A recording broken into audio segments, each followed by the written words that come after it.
बिस्मिल्लाहिर्रहमानिर्रहीम। अस्सलाम वालेकुम नाज़रीन, आप यूट्यूब चैनल देख रहे हैं। मैं इमरान खान हूं। सबसे पहले तो जो एक इंसिडेंट जिसको लेकर के बहुत सियासत की गई, इंफॉर्मेशन मिनिस्टर पंजाब और वफाकी इंफॉर्मेशन मिनिस्टर जो है, इन दोनों की प्रेस कॉन्फ्रेंसेस सरकार को भारी पड़ गई हैं।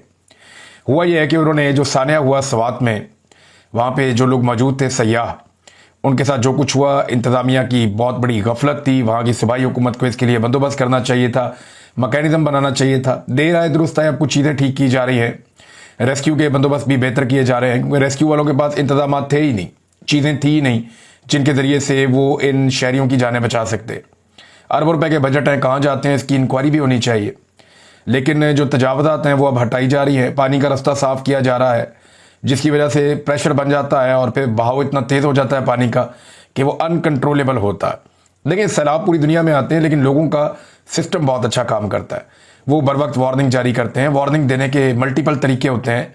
फिर जितने इदारे हैं वो हरकत में आ जाते हैं। जो ख़तरनाक जगह है वहाँ पे ड्यूटियाँ लग जाती हैं लोगों की, और अगर कोई फंस जाए तो फिर उसको निकालने के लिए रेस्क्यू का प्रॉपर एक सिस्टम होता है।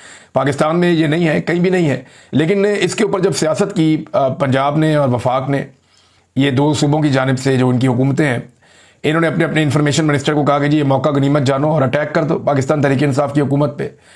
तो सोशल मीडिया सार्फिन ने फिर लेने के देने इनको पड़ गए। सोशल मीडिया सार्फिन की वजह से उन्होंने निकाल निकाल कर इनकी हुकूमतों की नाअहलियों के सबूत सामने रखना शुरू कर दिए।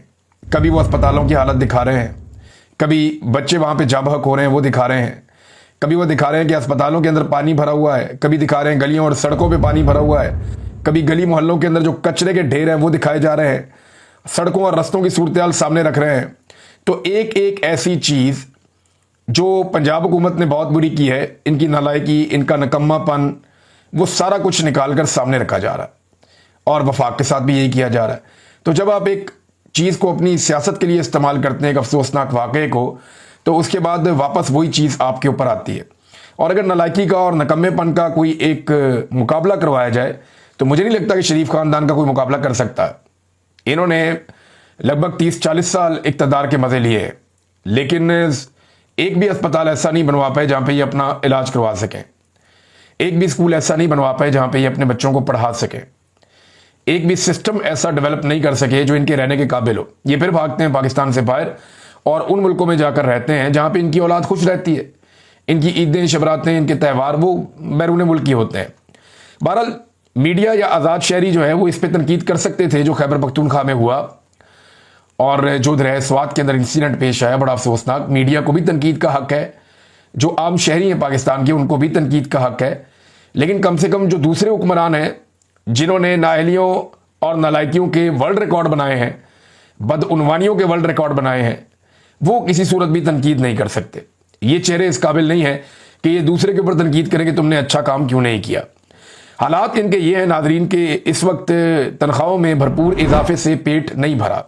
वज़ीरों का, हुकूमत के अरकान का, पार्लियामेंटेरियंस का। आप सब जानते हैं कि इन्होंने बहुत ज़्यादा तनख्वाहें बढ़ाई हैं।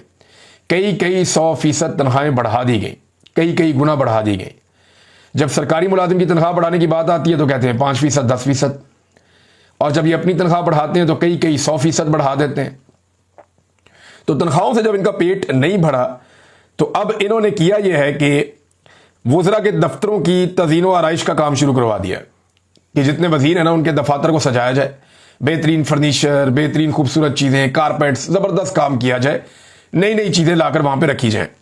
तो 7 करोड़ रुपए के फंड्स की मंजूरी जो है वो दी गई।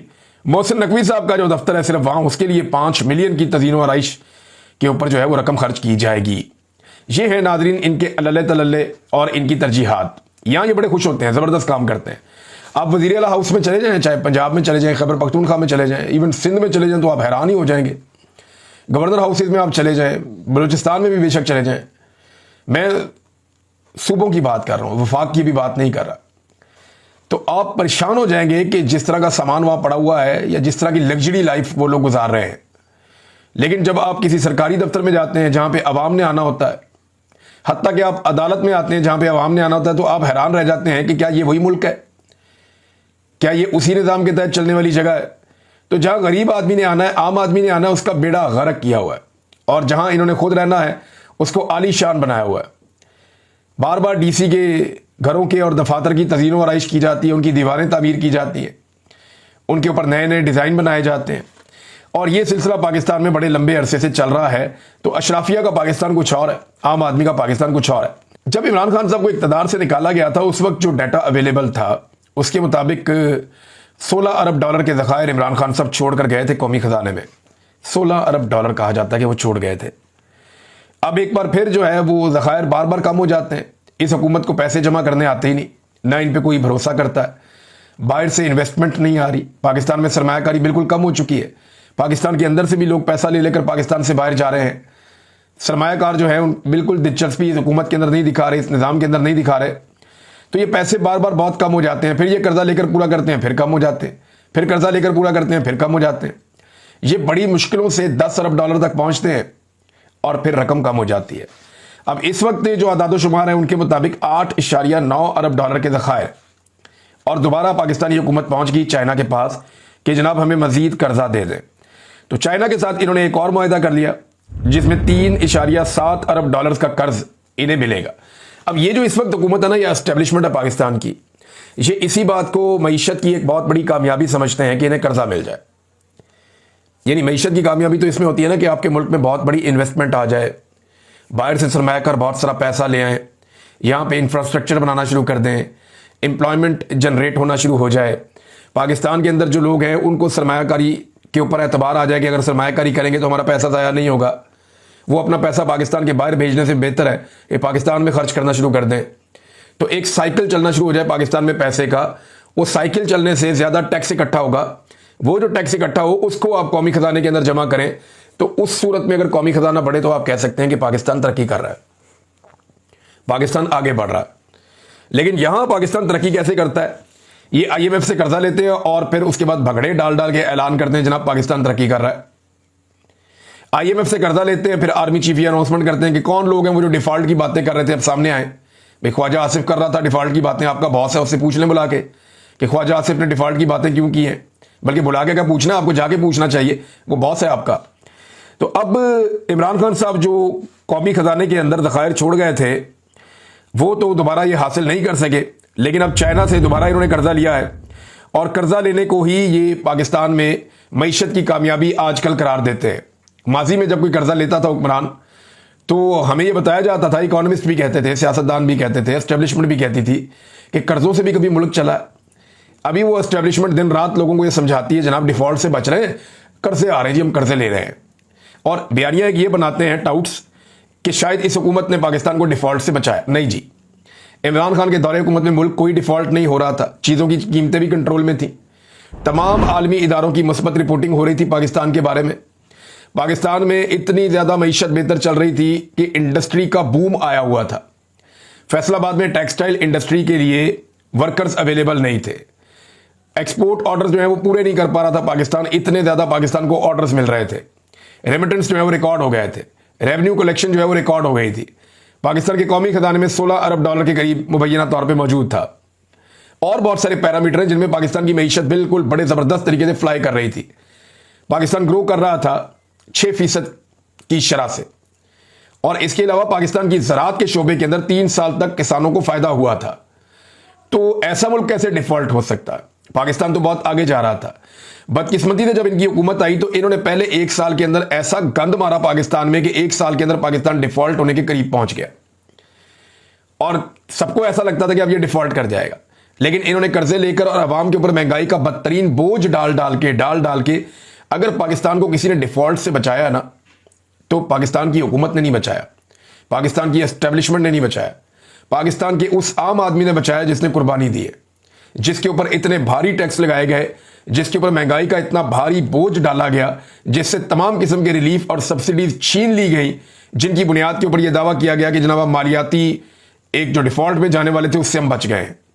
एक्चुअली आपने आम आदमी का निवाला छीन कर IMF के मुंह में डाल के बताया कि जनाब हम डिफॉल्ट से बच गए हैं। ये इन्होंने किया, डिफॉल्ट के करीब लेकर भी खुद गए और उसके बाद गरीब आदमी पे बोझ डाल के अनाउंस किया कि जनाब हम डिफॉल्ट से बच गए हैं। भारत अब कर्जे लेते हैं और कर्जे लेने के बाद बगले में जाते हैं कि जनाब हमने बड़ी तरक्की कर ली है। तो अगर कर्जे लेकर कोई तरक्की करता होता तो फिर तो जितने कर्जदार हैं वो बहुत आगे निकल जाते।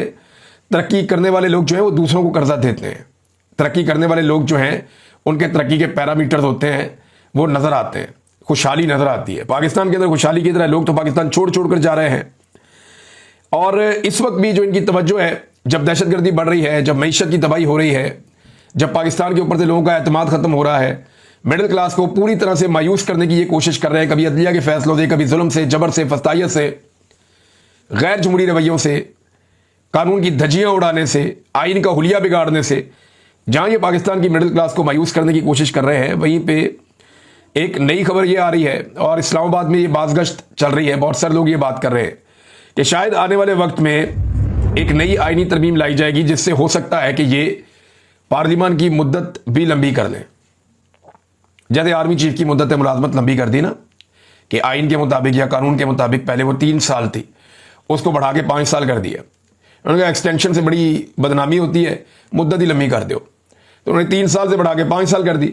अब ऐसा लगता है कि क्योंकि इनको ये आइडिया है कि जब भी इलेक्शन होंगे, पाकिस्तान की अवाम पाकिस्तान की एस्टेब्लिशमेंट को दोबारा शिकस्त देगी। पाकिस्तान की अवाम पाकिस्तान की एस्टेब्लिशमेंट को हराए बगैर चैन से नहीं बैठेगी। एस्टेब्लिशमेंट को भी ये चीज़ पता है, तो एस्टेब्लिशमेंट तब तक इंतखाबात नहीं होने देगी जब तक कि उन्हें यह लगेगा नहीं कि अब वो जीत सकते हैं, क्योंकि बार बार तो ये गंद मारा नहीं जा सकता, पूरी दुनिया के अंदर बदनामी हुई है। अब इसमें पार्लियामान की मुद्दत में इजाफे की बातें भी की जा रही हैं। कुछ लोग ये बातें कर रहे हैं और वो उनका ताल्लुक जो है वो हुकूमती जमात से ही है। वो ये कह रहे हैं कि आइन में ऐसी तरमीम भी आ सकती है जिससे मिलिट्री एस्टेब्लिशमेंट को आइनी तौर पे हुकूमती मामलात के अंदर मुदाखलत का आइनी किरदार मिल जाए और वो हुकूमती मामलात में खुलकर मुदाखलत करें। यानी वो कहते तो अपने मुंह से ये है कि हम हुकूमत में या सियासत में मुदाखलत नहीं करते, लेकिन वो हमेशा करते हैं। अब इस चीज़ को एक आइनी कवर देने के लिए भी एक आइनी तरमीम आ सकती है। इस किस्म की बातें जो हुकूमत के साथ जुड़े हुए लोग हैं वो बातें बार बार करते हैं। तरजीहात नाजरीन इनकी शुरू से ऐसी थी, खासतौर पर शरीफ खानदान की। जब इन्होंने साहिवाल के अंदर एक कोल पावर प्लांट लगाया ना कि बिजली बनाएंगे जनाब हम कोयले से और साहिवाल के अंदर बनाएंगे, तो मैंने उस वक्त बड़े प्रोग्राम किए थे, बड़ा मैंने शोर मचाया था कि ये ना करें आप। साहिवाल के अंदर जो है वो नीली रावी इस दुनिया के अंदर मशहूर तरीन भैंसों में से एक भैंस है। साहिवाल की गाय जो है वो पूरी दुनिया में मशहूर है। साहिवाल में कबड्डी का खेल है, वहाँ के आलू पूरी दुनिया में फसलें मशहूर हैं। तो वो एक ऐसा जरखेज खित्ता है जहाँ पे कोयले से बिजली बनाने का जो फार्मूला है वो नुकसान करेगा, पोल्यूशन फैलेगी, हालात ख़राब होंगे, पानी में पोल्यूशन होगी, ज़मीन पे पोल्यूशन होगी, हवा में पोल्यूशन होगी। तो ये आप ना करें, इनको बार बार ये कहा था मैंने। लेकिन शहबाज शरीफ साहब बजित थे या पता नहीं कहाँ से कमीशन आ रहे थे, क्या हो रहा था, चाइना से उठा के अजीबोगरीब किस्म का प्लांट ला के वहाँ पर साहिवाल में लगा दिया। अब प्लांट तो ला के साहिवाल में लगा दिया, उसके अंदर खांचे कितने बड़े चल रहे हैं ज़रा ये इंकशाफ आप देखिए। और ये बड़ी खबर है, ये पोर्ट कासम के ऊपर कोयला आता है, क्योंकि साहिवाल में जो ये पावर प्लांट लगाया ना इन्होंने, ये गैर मुल्की कोयले से चलता है, इंपोर्टेड कोयले से। होना तो ये चाहिए था कि पाकिस्तान के अंदर कोयला मुयस्सर है, हमारा अपना कोयला कानों में से निकलता है, उस कोयले से बना लेते बिजली। और दूसरा, बिजली घर को बनाते कहीं डेजर्ट के इलाके में, ऐसे दूर दराज इलाके में जहां पे अगर पोल्यूशन थोड़ी बहुत होती तो फर्क नहीं पड़ता, कहीं रेगिस्तान में जाके दूर दराज लगा देते। उसको लेकर आए दरखेज जमीन पे साहिवाल पे और उसकी फिजा भी तबाह करके रख दी। अब वहां टीबी के मर्ज जो है वो बढ़ रहे हैं। तो ये जनाब इन्होंने अब पोर्ट कासम बिजली घर को चलाने के लिए और दीगर जो बिजली घर है, साहिवाल पावर प्लांट, इसका जो कोयला है वो सीमेंट और टेक्सटाइल कंपनियों को बिकने लगा मार्केट में। होता यह है कि इंपोर्टेड कोयला आता है बड़े बड़े बहरी जहाज़ों में भर के, ये बड़ा महंगा कोयला होता है, इसको वहाँ पे चोरी किया जाता है और ये कोयला नेशनल हाईवे पर कायम गोदामों में जमा मुख्तलिफ सीमेंट और टेक्सटाइल कंपनियों को फरोख्त होने लग गया है। 3 बहरी जहाज़ों से जैसे ही कोयला निकालकर पोर्ट कासम से बाहर लाया जाता है, ट्रांसपोर्टर्स की मिलीभगत से माफिया मुख्तलिफ गोदामों में चोरी का कोयला उतार कर गैर मेयारी कोयला लोड करके साहिवाल भेज देते हैं। यानी वहाँ पे एक तो उन्होंने पहले पावर प्लांट लगाया, जो बहुत बड़ा जुर्म है इसके माहौलियाती नुक्ता नज़र से, ये किया पहले शहबाज शरीफ ने, और उसके बाद वहाँ पे 2 नंबर कोयला अब जलाया जा रहा है।